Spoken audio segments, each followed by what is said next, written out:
is only natural that things are going to be unbalanced at a game's launch. That is why it's the best idea to play the games at launch, when everyone is just having the euphoria of new discoveries, especially in Souls games.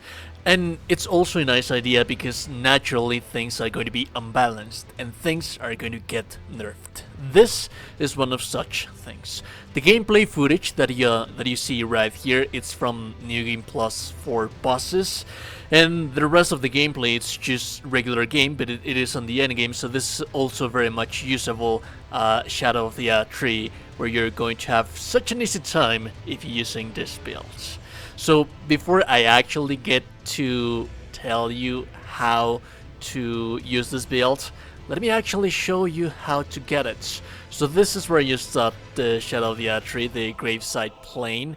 You're going to want to have to go through Castle Ensis, because Castle Ensis is going to yield you access to this place right here.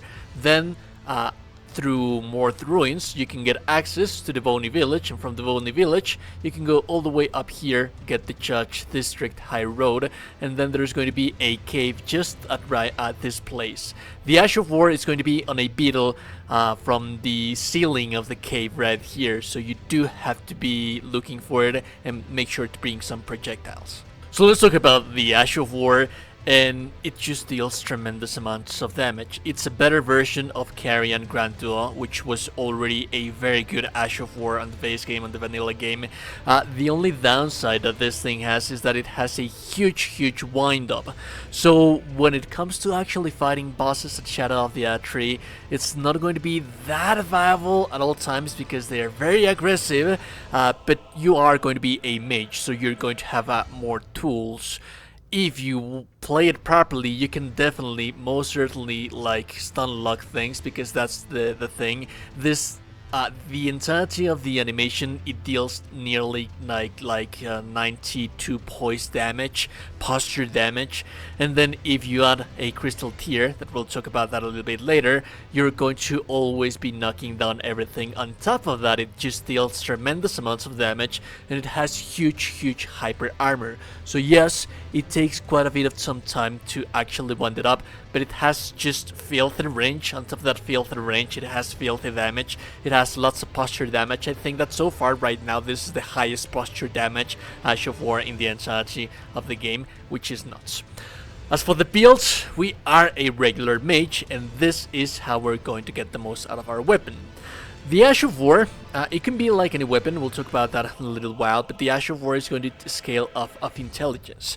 Now, if you want to use an Ash of War with, for example, a strength build, a dexterity build, it can work. It's still going to deal damage, you're still going to take advantage of the full posture damage, but the overall most damage scales out of intelligence. So we are going to be reaching our hard cap, remember soft cap 60, hard cap 80 for our intelligence right here.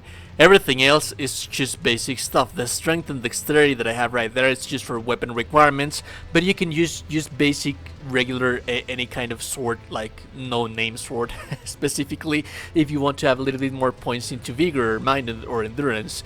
This is a very heavy FP Ash of War, so yes, my advice is that by all means, if you want to tweak down some points into dexterity, use something a little bit more basic that doesn't require for you to have points in here, maybe raise mines into 40. But one thing to have in mind as well is that while it costs quite a bit of FP, usually bosses nor anything are going to survive long enough of this thing for you to have to spam it. So usually with 2 casts it's just going to be more than enough to clap everything. So there really is no point either as well to have that much mines. Now the weapon that I am using is the Malady, because I love the moveset of the weapon, but have in mind that the Ash of War doesn't scale out of AR, it doesn't scale of attack range, it scales natively out of intelligence. So it doesn't really matter either if you're placing this thing on top of a colossal weapon, thinking that you're going to get more out of the Ash of War because of the AR, because no, it just requires for the intelligence. Nice ideas to have for a weapon right here would be like rapiers or big thrusting swords that you can use from behind shields. Anything that will allow you to have just the Ash of War on top of the weapon, but at the end of the day, the weapon is just going to be the concession, and it is going to be whatever that you would want to use. My armor, I am using a mix in between Relana's armor. Remember that you can use the Spellblade armor set to get plus 8% more magic damage. I'm not doing such a thing because while the Ash of War does have amazing hyper armor, as you would be able to see all throughout the rendition of the gameplay, you can still sometimes get interrupted, and they can get you out of the animation. So I'd say that it is a better idea to sustain that 51 poise threshold to add on top of the hyper armor so that you don't get staggered while casting the animation.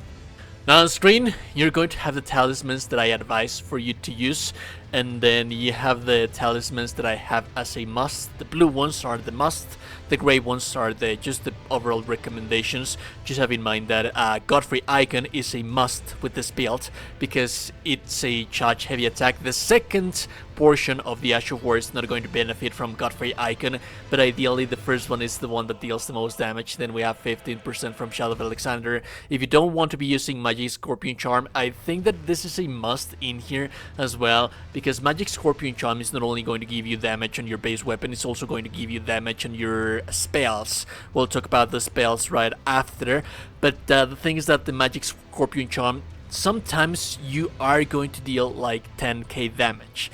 So if you're going to deal 10k damage because of how powerful the spell, the Ash of War is, that translates in extra 1200 more attack power because of the extra 12% that we have right here. So it's actually kind of nice.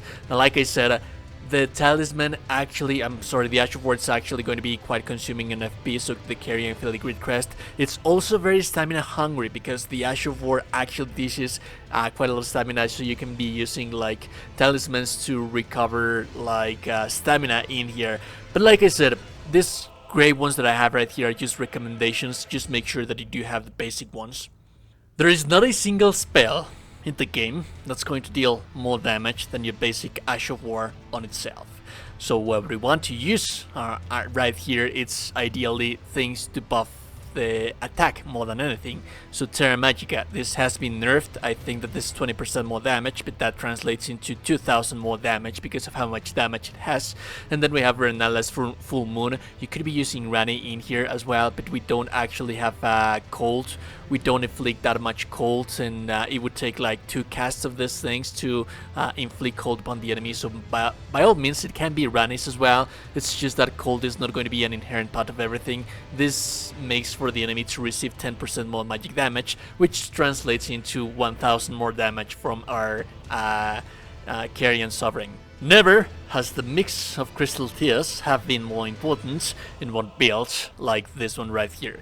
Magic Shrouding Crack Tier basically gives you 2000 more magic damage, and then we have the Stone Barb Crack Tier, which, like I said, remember that I told you that this weapon deals nearly 100 posture damage, but it doesn't. In reality, it doesn't. So if you want to be staggering bosses as soon as you start the boss fight in just one cast of the Ash of War, the Stone Barb Crack Tier, it's going to be a must for this build.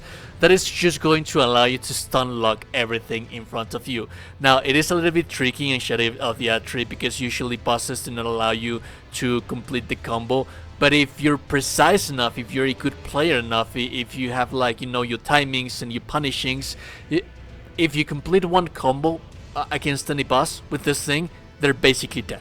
Simple as that. Very powerful. This could be like a magic warrior Spellblade, but in reality we're not using spells. The only thing that we're using right here is to buff our Ash of War, which in my opinion, this is by far right now the best Ash of War in the entirety of the game. Like, this is the most broken thing that we have, the most meta thing that we have on the game right now. I mean, you're going to be stun locking everything like crazy. You're going to be dealing tons of damage. You also have tons of range. You have hyper armor. There's like little to no downside to this Ash of War. The only downside is that it requires quite a lot of winding up the Ash of War, but it compensates with everything else that it has. And yes, I think that this is going to get nerfed at some point, so might as well take advantage, abuse this thing, use it, enjoy it, feast yourself upon it, because I don't think that we're going to be able to enjoy this thing that much time. Anyways, if you like content, like never is super appreciated, and also you there, you're a gorgeous and beautiful person, you're in the gorgeous and beautiful person. Have a lovely, lovely day and goodbye. Subscribe to the channel, like the video, join the Discord. Bye bye.